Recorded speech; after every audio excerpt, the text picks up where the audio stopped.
Okay. Whenever you're ready, Michelle. All right. So, welcome everyone to our Anton's Thought Leader Thursday. I am Michelle Whittington, and I am the executive director for Anton.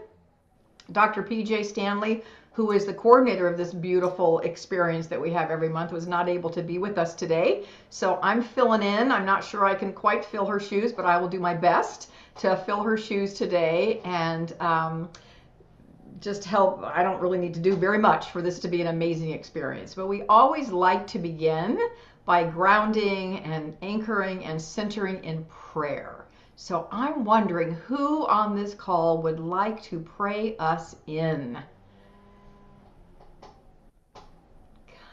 Please. Thank you, Ruth. Please, please, please. Bill is laughing.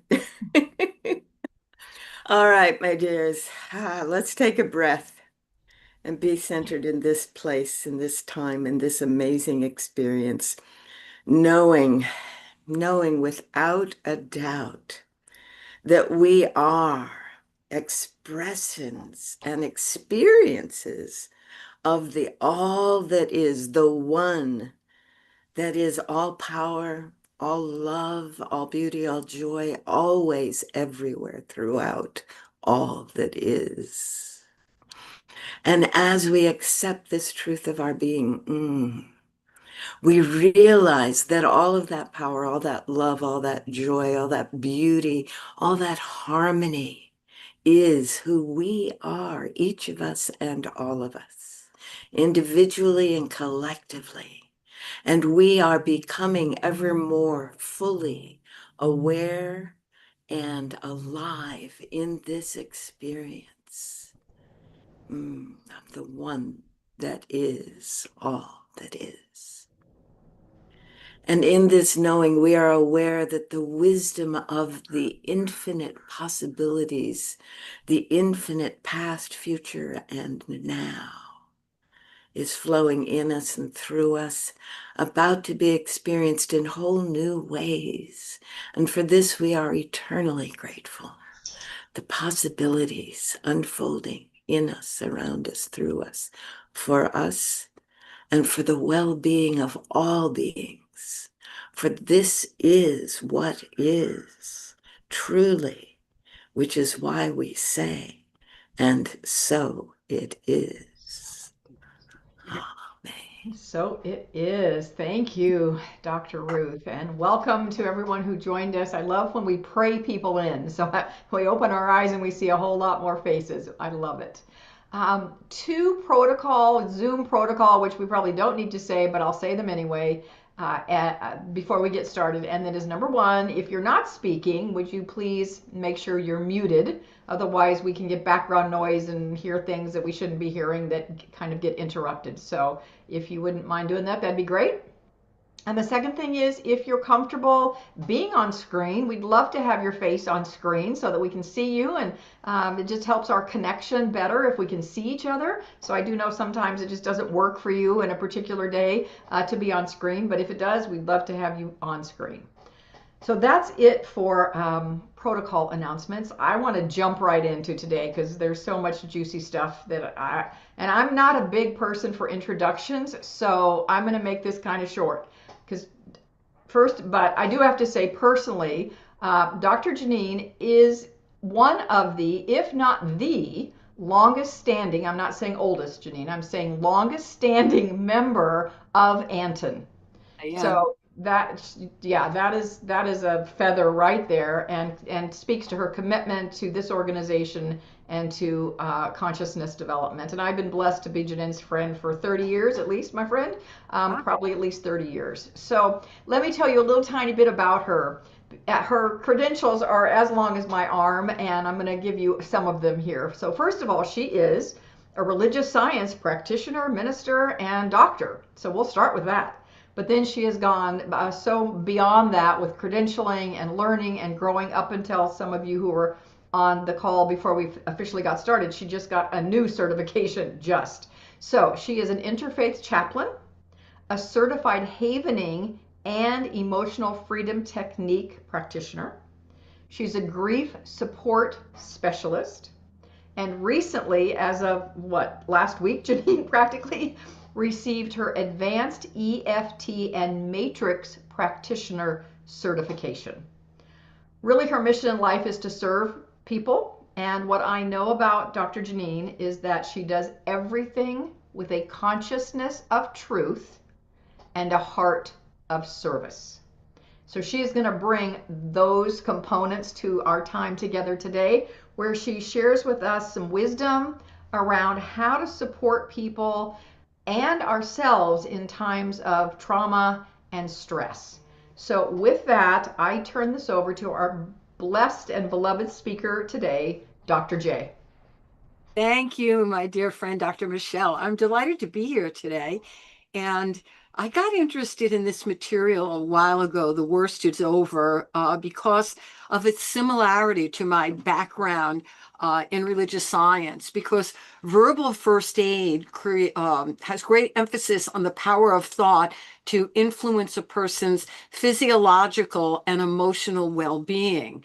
And then since becoming a grief support specialist, it's the languaging has been very important in supporting people who are moving through grief and integrating grief. And so The Worst Is Over. It's a book by Judith Prager.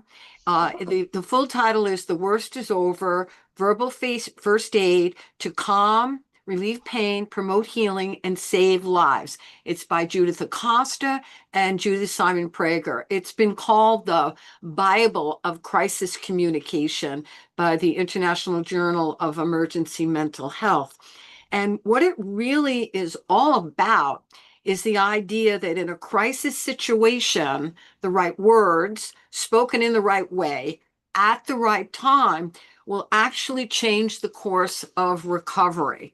And so every word spoken in a crisis situation has the power to calm, stabilize, and activate the body's natural healing processes. And when used with intention, the language becomes a bridge between crisis and recovering, and it helps the person in stress move from distress unto strength. And so our words, they don't only offer comfort, they can help to alter heart rate, breathing, temperature regulation, and even the body's ability to heal. And what studies have shown is that they set the trajectory of healing even before the patient reaches the hospital. So it's really quite awesome. That material actually is really quite awesome. I've also used it lately. What I've been doing, I started doing uh, moving through grief, how to manage a grief wave, and I've been giving on my website, drjanineburns.com. I will be updating it tomorrow. I'm going to offer it again because it was really quite successful. And even in that, the words we choose make a difference. But, as religious science and unity teachers, practitioners, and ministers, we already know that. But this jumps in with 2 feet, so to speak. So, how about if I tell you a little bit about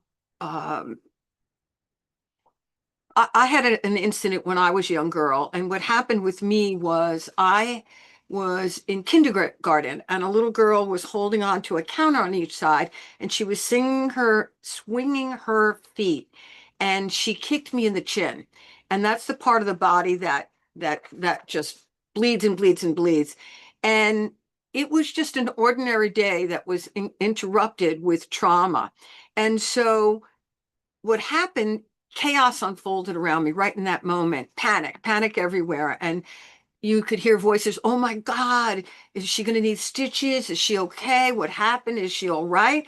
And it was very scary as a 6-year-old girl hearing these questions because I could really feel their stress, and I could sense the fear that was involved in this whole thing. And so that caused this distress in my nervous system to escalate in my mind and my body. And then when I got to the hospital, it got really bad when the staff was rushing around trying to do this and that, and somebody shouted, somebody ought to hold her down. And it was awful. And the physical wounds healed, but emotionally the imprint remained. And even years later, when I recall that event, I got a tingle in my chin, a tingle in my chin until I learned some psychosensory techniques to help remove the emotional charge from that situation. And psychosensory techniques, they are mind-body approaches. They use gentle sensory input, touch, sound, and breath to calm the nervous system and change the brain processes because it works right with the amygdala. And so I'm actually certified in two psychosensory techniques. And Steve Rudin, uh, he declared that there's three pillars of mental health. The first pillar is is psychotherapy, uh, talk therapy. Then there's psychosensory. I don't know. I'm sorry. I'm trying to turn this off. Then there's psychopharmaceutical, and that's drug therapy. And then there's psychosensory technique, which I just described. And it really makes a lot of sense because I know when I've been counseling recently and working with people, they go to therapy for years and years and years, and they've been honored, they've been validated, they've been seen, but their nervous system is still dysregulated.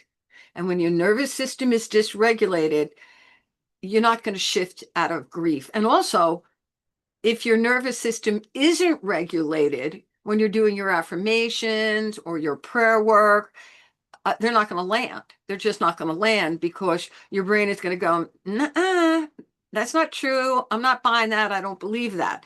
So you can make some big changes with that. And so we know that the amygdala, it's called the fear center of the brain. I like to call it the protection center of the brain because it detects danger and it initiates the flight, fight, fawn, or freeze response.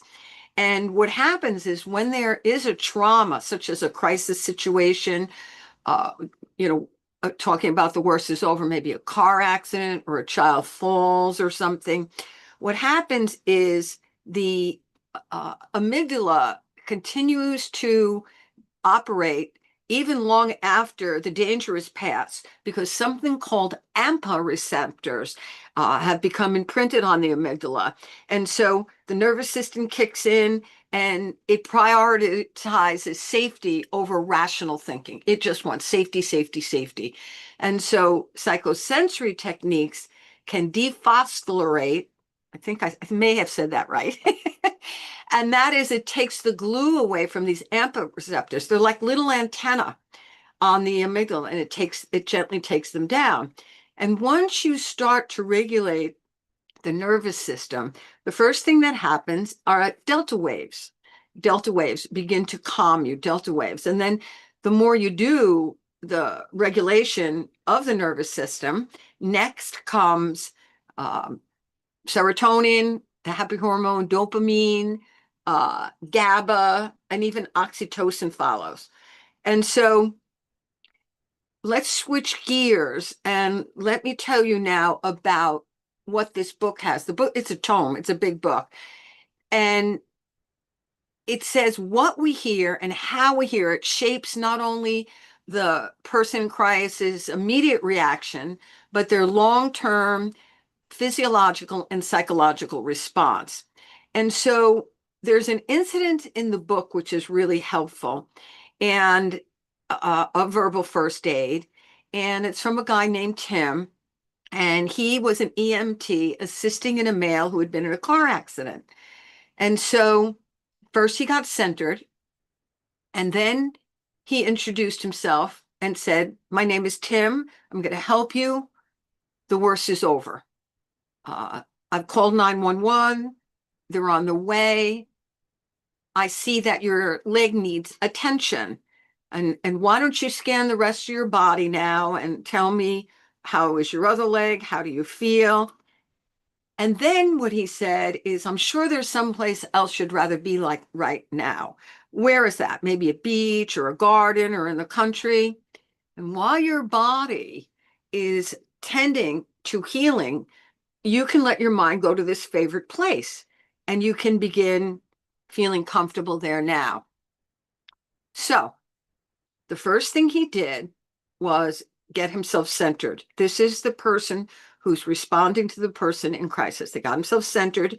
Then he introduced himself, and then he provided suggestions for pain relief. And what he said was that it took another 45 minutes for the ambulance to arrive, and that the man's leg was obviously badly injured because you could see it, and the man was writhing in fear. And so Timothy helped him with a visualization technique and suggested that he imagine himself swimming, doing backstrokes. And so this is a great story to illustrate the power of calm, intentional words to change the trajectory of someone's healing in real time. And so I'd like to teach you a simple breathing technique. I can teach you two actually to get centered. So I encourage you to try this right now. I always like to have water around because there's a book called Your Body's Many Cries for Water, and it's just astonishing the power of water for healing. So I encourage you to always have water with you. And this breath is uh, it's called the 7-11 breath. You breathe in your nose through a count of 7, and then you exhale for a count of 11.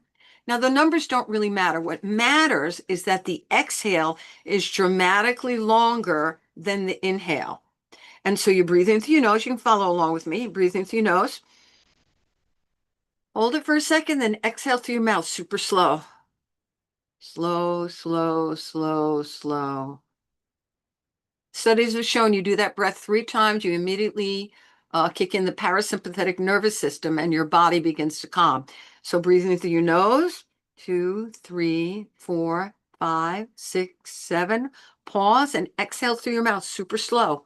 2, 3, 4, 5, 6, 7, 8, 9, 10, 11. Good. Notice how you feel. And let's do it one more time. Breathing through the nose deeply. 2, 3, 4, 5, 6, 7. And then exhale through your mouth slowly. 2, 3, 4, 5, 6, 7, 8, 9, 10, 11. Notice how you feel. Isn't that a terrific breath? Another one I'd like to teach you is called the sigh breath. And it's really a remarkable breath. You're pretty much doing one sigh breath, and you can kick in the parasympathetic nervous system. And what you do is you inhale deeply and quickly through your nose for maybe a count of 3 or 5. So you breathe in, pause for 2 seconds, and then you take another inhale quickly through your nose. Pause for 2 seconds and exhale fully through your mouth with a sigh. Allow your throat and your shoulders to relax. Okay. Well, that one just got me. So try it with me. Breathe in deeply through your nose. Pause for a couple of seconds. Now breathe in through your nose again. A couple of seconds, hold it, and exhale fully through your mouth with a sigh. Make a sound. Ah. And actually, I was just reading some research about humming. If you can exhale while you hum is even better. That has tremendous benefits. On my personal Facebook page, I write these little, I don't know what they're, little inspiration blurbs. And I just about to post one I wrote about the power of humming. It's really quite remarkable. So let's try that one more time. Inhale deeply through the nose. Hold for 2 seconds and then exhale with a sigh. Nice. Any feedback on that? I'll be really curious to hear what you have to say.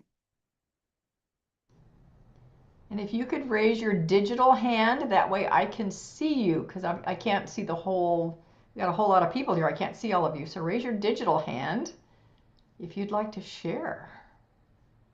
And I'll just say those felt amazing, Janine. Yes, Dr. Lori and then Nick. And Jennifer. So So exciting to hear this. I've been doing the long exhale. I've been working on developing where does the nervous system fit in with our experience in terms of, what we teach in New Thought. And the long exhale has been my go-to these last couple weeks to just put myself in my body and in a state of awe as well. And it is remarkable. And I thank you for giving me another breath. And also the humming. I have a little device that I can clip to my ear that measures brain heart coherence. And when I hum, during the meditation, that goes way up and it sustains. So I have actual biofeedback that says, wow, that really works because it's all about the vagus nerve and vibrating that. So Exactly. thank you. This is really exciting for me. Everything you're sharing, I've already bought the book. Oh, okay. Well, don't blame me for that. That book has got a lot of case studies, a lot, a lot. You only need to hum for like 30 seconds, Dr. Lori. It's amazing. Just 30 Mhm. seconds.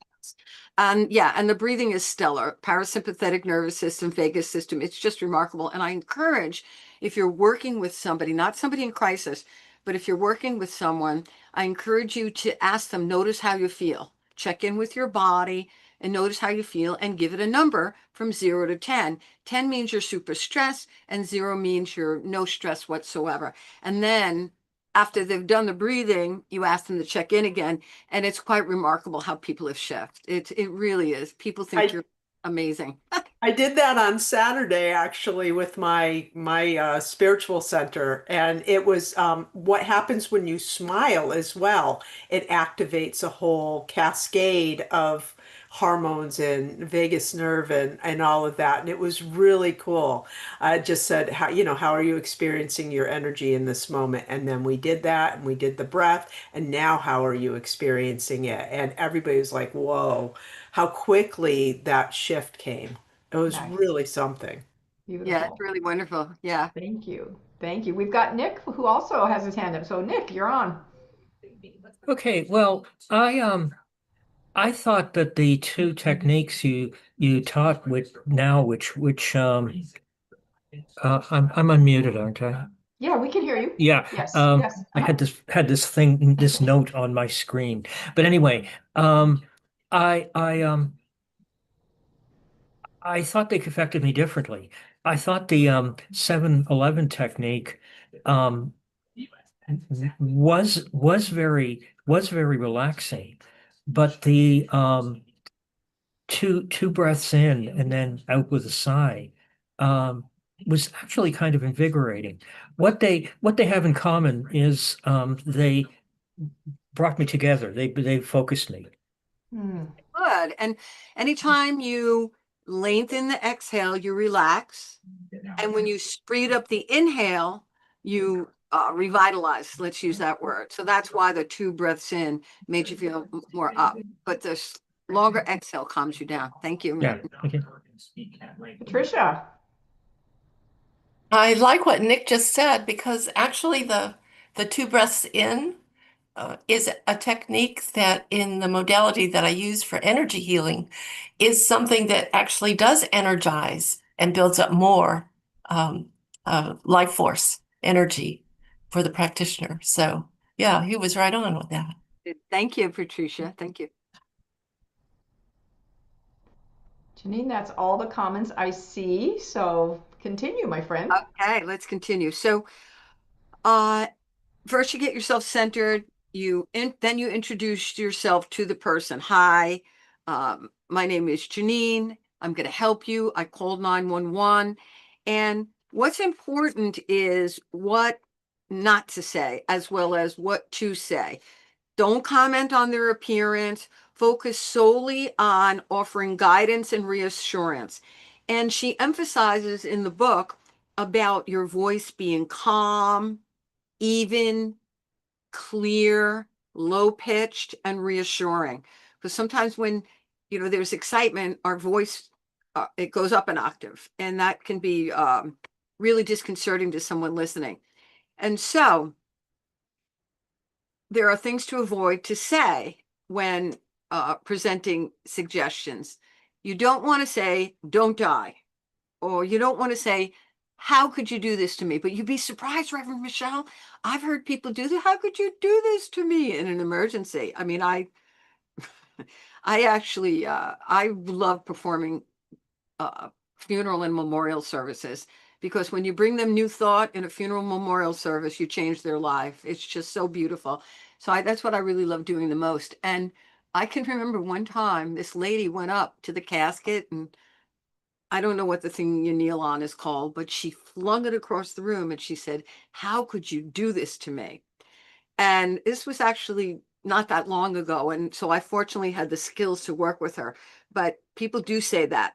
Now, keep your statements positive. You want to focus as much as possible as you want the person's body and mind to do. There's a story in the book of this little boy who fell off a swing set, and he got hurt pretty bad and he was bleeding badly. And the mother ran over and said, Mommy is here.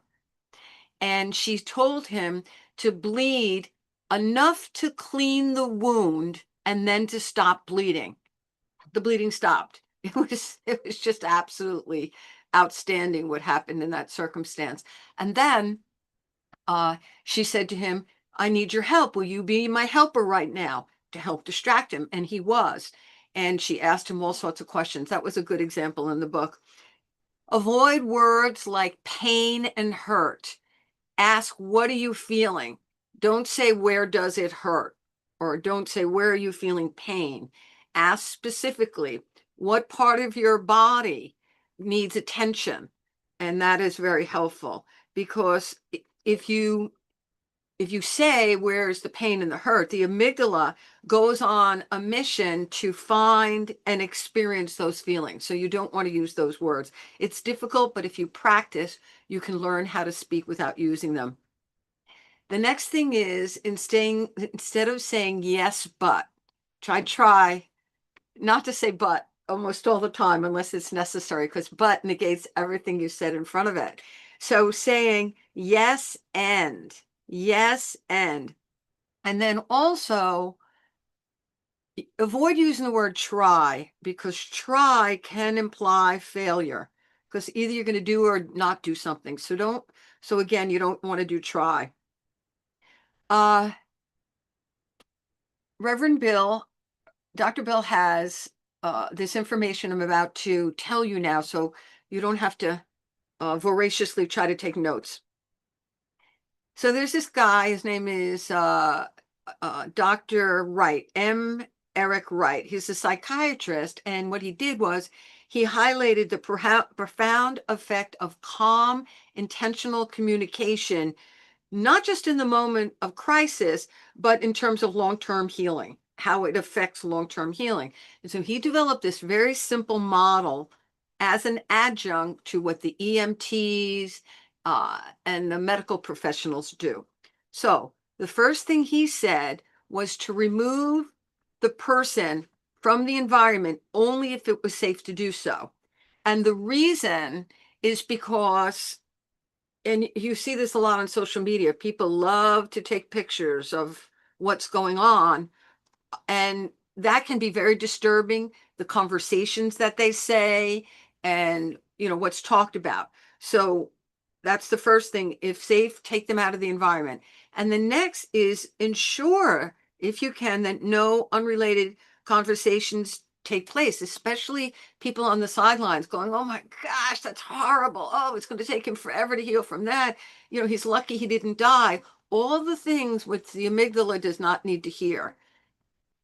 Then the third thing he taught was to memorize and recite a calm, healing statement. He called it a healing focus statement. And this is what you're going to get. And here's what it is. The worst is over. We're taking you to the hospital. Everything is being prepared. Let your body concentrate on repairing itself and feeling secure. Let your heart, your blood vessels, let everything bring themselves into a state of preserving your life. Bleed just enough to cleanse the wound and let the blood vessels slow down so that your life is preserved. Things are being prepared in the hospital for you. We're getting there as quickly and as safely as possible. You're now in a safe position. The worst is over.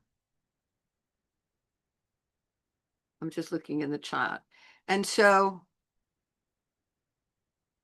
what he determined from this was that paramedics who were trained in this particular method, that the person they were working with survive the trip, more likely to survive the trip to the hospital, have shorter hospital stays, and experience quicker recovery rates, which is just amazing.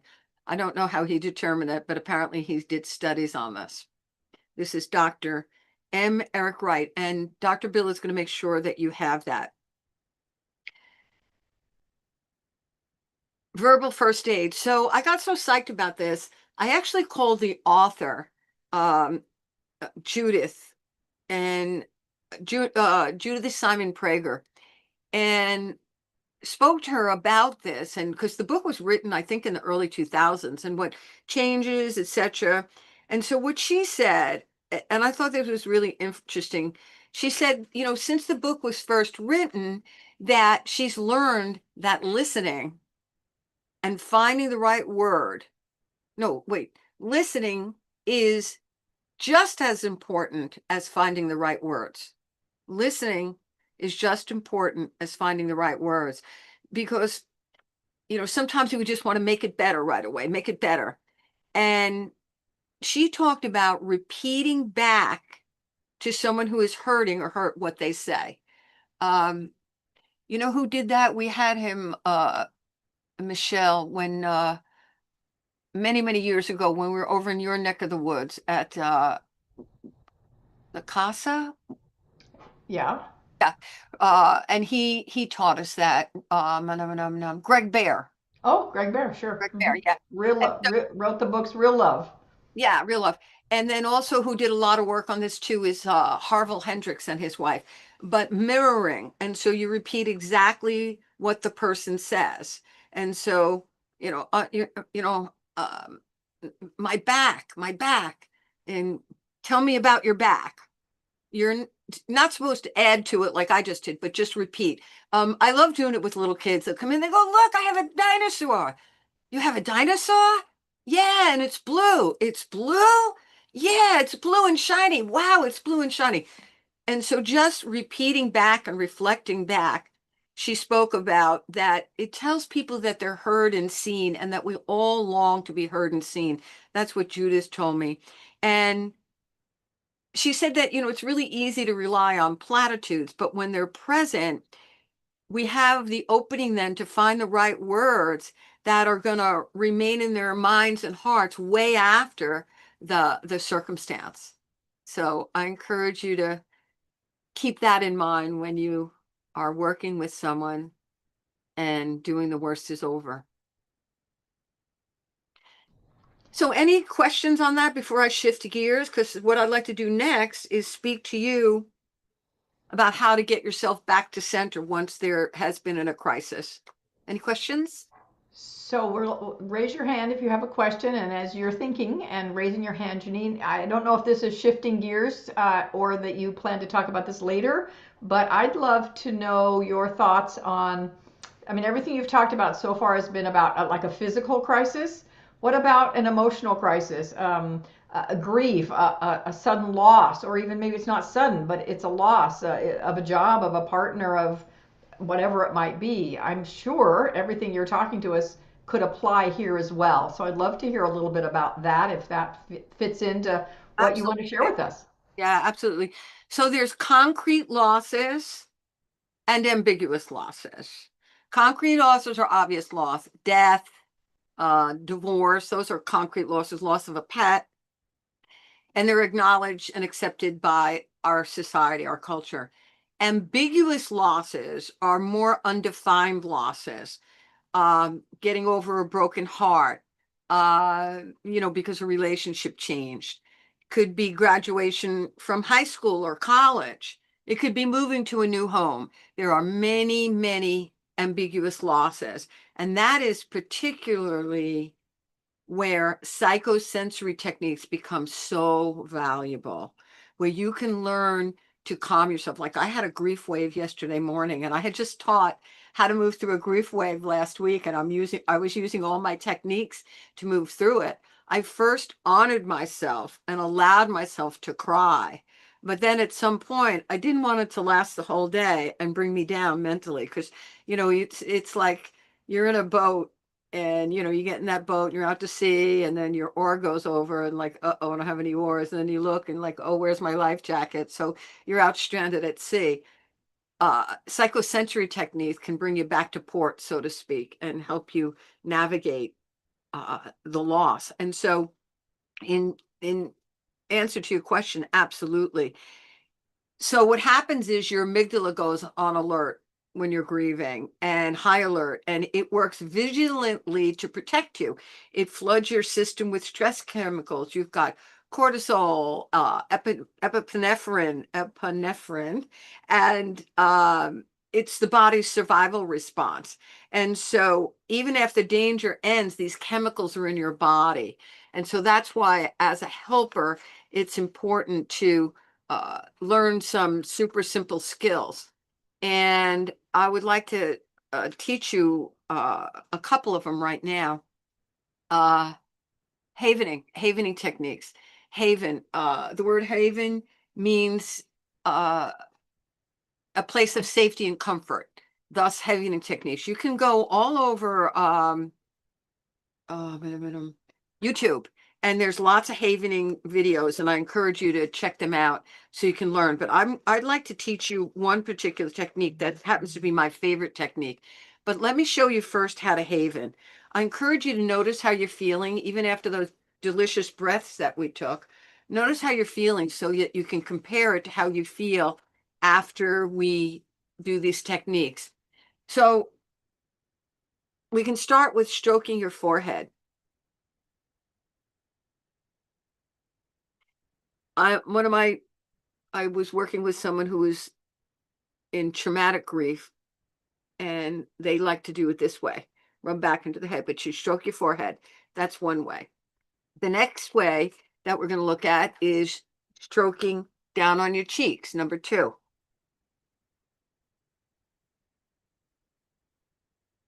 The third one is what I find that works most for me, and that's rubbing your palms together.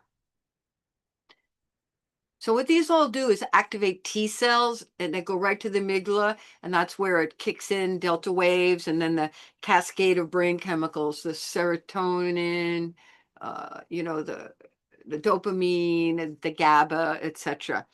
And so the last one is stroking from your shoulders down. And I've since learned, because becoming an EFT practitioner, that talks about a lot to do with Chinese medicine, and there's 14 meridians that go through your body, and this happens to be right here in the middle of your arm, happens to be an important point to settle you. So that's the fourth way. So again, the first way, stroking your forehead, stroking your cheeks, rubbing your palms together, and stroking your shoulders down.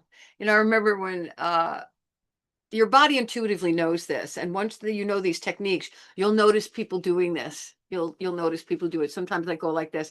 But when I first began doing funerals, I would get up to the podium, and I'd rub my palms together, and I'd say, "Stand still. You're a woman in a man's world. Stop moving. You're not poised." And I'd holler at myself. So I'd stand perfectly straight. Then I'd start the service. And moments later, I'd be under the podium rubbing my palms together, because it's an intuitive way. The universe gave us everything we need to be perfect, whole, and complete.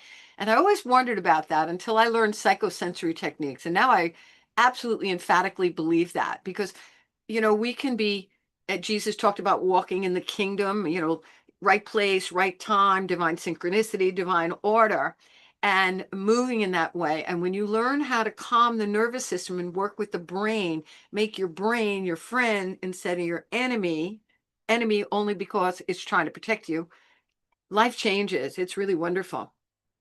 So let's do some havening techniques. there's 7 havening techniques. This is called informational. This is my favorite one. I do this all the time. What if the workshop was really helpful for everybody today? What if I was consciously divinely guided what to teach and what to say? What if the snow melted soon and it would be safe for me to resume walking around the block? Anything, what if? What if I was divinely guided about my health, about exercise, and on and on? So it's called informational havening, where you ask what if questions. And so here are some of my favorite what if questions. And it's important to know that in terms of affirmations, we like to say, I am peace, I'm safe, I'm calm. Remember, they're not going to land unless your nervous system is settled. So, what if questions help to settle the nervous system? What if I can handle this situation with ease? Why don't you repeat that in your own mind silently? What if I can handle this situation with ease? And haven while you do it. Pick any way to haven, your forehead, your palms, your cheeks. I encourage you to haven and repeat after me. What if I trust that everything is in divine order?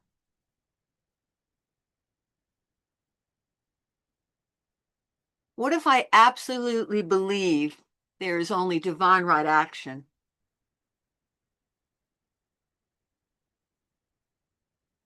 What if in this moment I am safe? What if in this moment I am safe?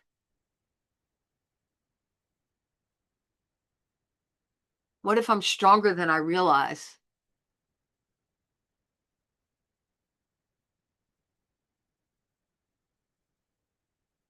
And then I encourage you to repeat after me. I'm safe. I'm peaceful. I'm calm. I am resilient. I'm lovable. I'm loving. I'm loved. I am a radiant being of light and love.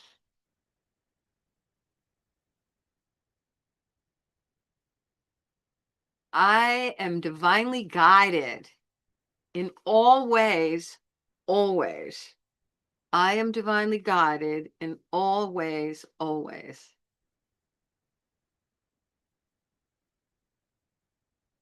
Okay, let's just take a breath for a second. Pause. You can breathe in through your nose, out through your mouth. However you like and is comfortable for you. How does that feel? Maybe you could put something in the comments, or if you'd like to make a comment or have a question, please let me know.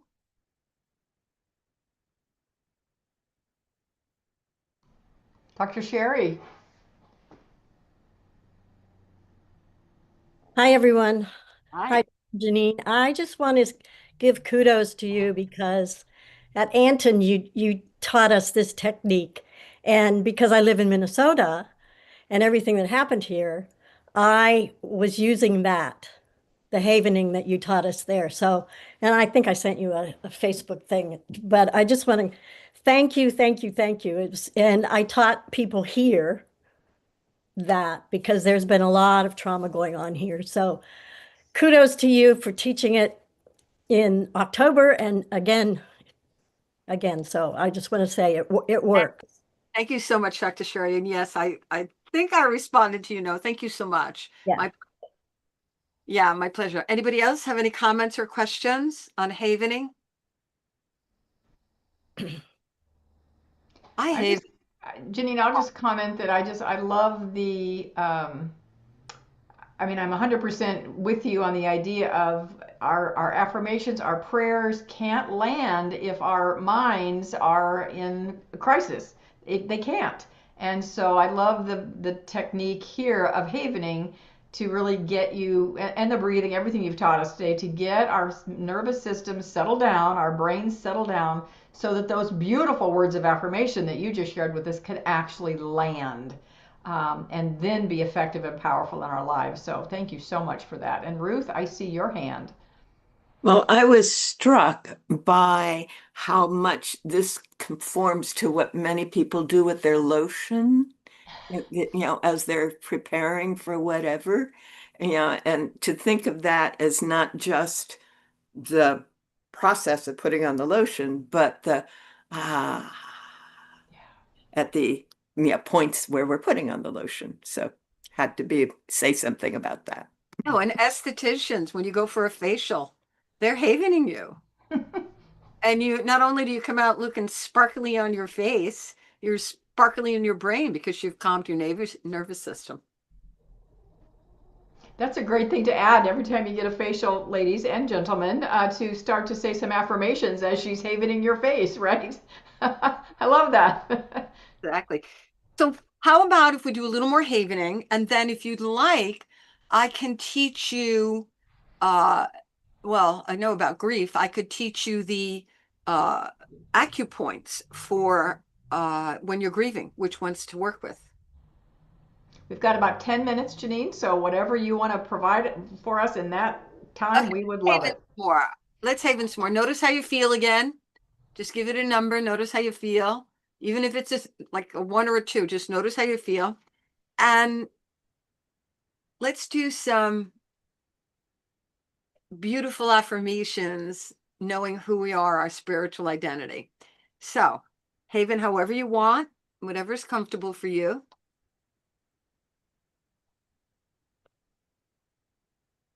Every word I speak carries the power to heal. Say that to yourself. Every word I speak carries the power to heal. Every thought I hold sends light into the world.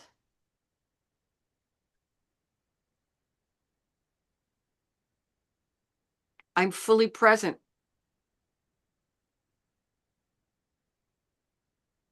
I choose to experience and express divine love.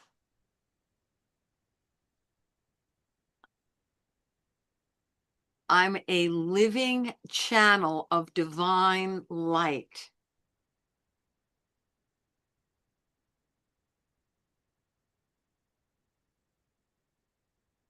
I've always said that the world is undergoing a rapid and radical spiritual transformation, and we are the ones to be bringing it forward with our consciousness of love and truth. And havening is just a delicious tool to help. With regards to EFT, emotional freedom technique, there are 14 meridians in the body, energy centers as taught by Chinese medicine. And on these centers are acupoints. And Dr. Hui, Hui, did a study, and his team, Harvard University, and he discovered that acupuncture, acupressure, and tapping all have the same benefits on the body. And so each of the acupoints correlate to an organ in the body or a structure in the body, and they also correspond to emotions.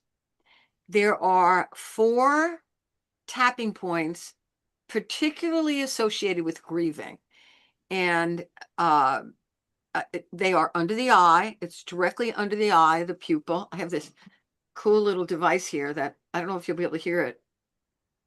Can you hear that? It makes a noise when you actually touch the acupoint. And so it's right on that bone under your eye, right under the pupil. And the next is under your nose, right under your nose, in between your nose and your lip. The next is your collarbone. Your collarbone, they call it chicken wings, that 2 bones in the middle. You go an inch down and an inch over. That's the collarbone point. And the last one is under your arm. And so when I'm teaching people to manage a grief wave, I encourage them to tap under the nose and say, my body is feeling this right now, because a grief wave, comes, it raises, and then it crashes. So my body is feeling this now, which is the honest truth. Your brain, you're not saying, oh, I'm peaceful and safe, when your brain knows that's not true. My body is feeling this now. And then under your nose, wait, that's under your eye. My body is feeling this now under your eye. And then under your nose, I'm breathing through this moment. I am breathing through this moment. And then your collarbone. This feeling will move through me. This feeling will move through me. Under your arm, my mind and body can handle this wave.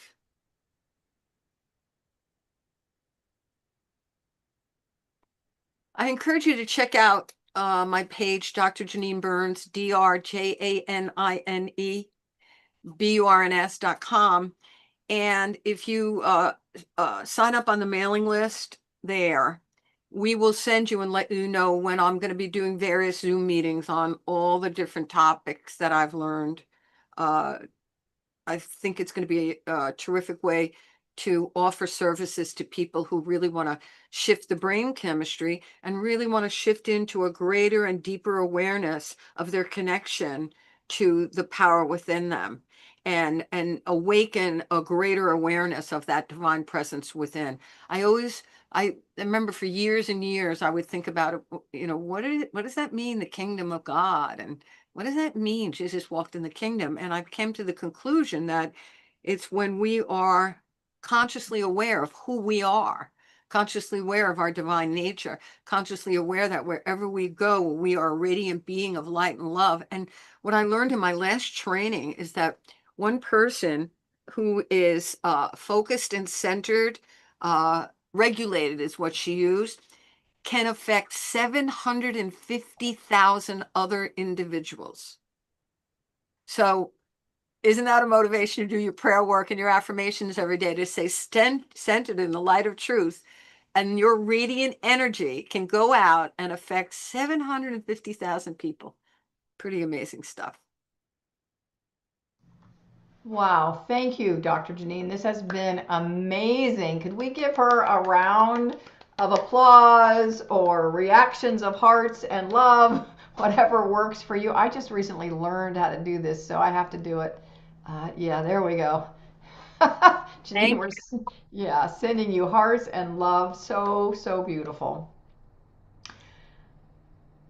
Bill, I am going to turn this over to you. Bill is, those of you who don't know Dr. Bill, he is our most extraordinary administrator of Anton, and he's got a couple of announcements to make, and then we'll bring our time to a close. But again, Bill, before you, Janine, thank you. This was beautiful, helpful, and this is recorded, so if any of you want to go back and watch this later on YouTube, to get these techniques, if maybe you didn't write down those affirmations and you want them, you can watch it on YouTube. But with that, Bill, I'll turn it over to you. Thank you, Michelle, and thank you, Janine. Wonderful, wonderful, wonderul today. We do have a bunch of stuff going on this month at Anton. We do a workshop usually once a quarter, that's free for members and a modest charge for others. The Anton Board of Directors, as part of our insurance update, was scheduled to do a sexual harassment prevention workshop. So we're opening that up to everybody, and it's going to be free for everyone, and that's going to be on the 21st of March. We also do a quarterly labyrinth walk, and the spring equinox, believe it or not, springtime starts this month. So on the 22nd, there will be a spring equinox finger labyrinth walk. You can sign up for that online. We now have an Anton men's group that Eamon Duffy is leading. That's on the fourth Monday of every month.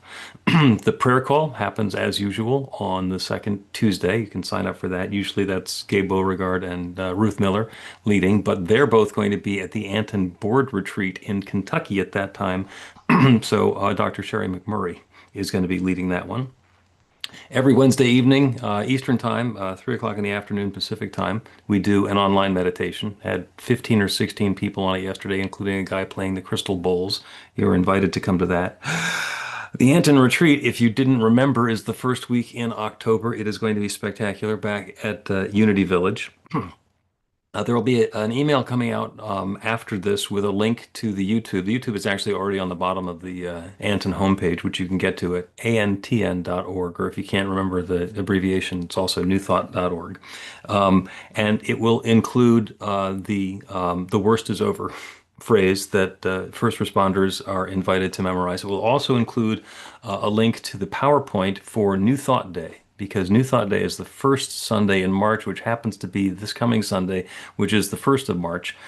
So if you are interested in that, then the PowerPoint is there. Dr. Steve Albert has put that online. And if you have questions, you can follow up directly with him.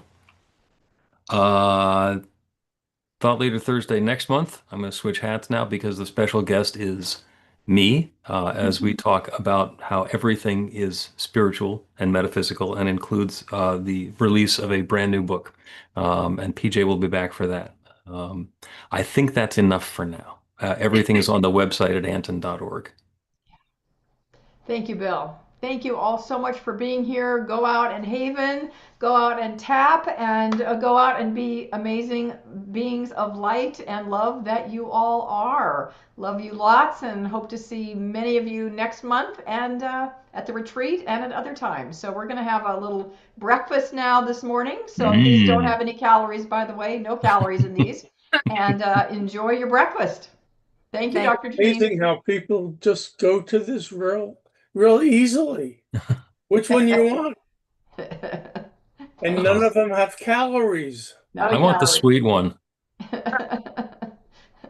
Thank you, guys. Love you. Yeah, bye-bye. Bye. Thank you, Jean. Thank you, Michelle. Thank you all. Janine, you're wonderful.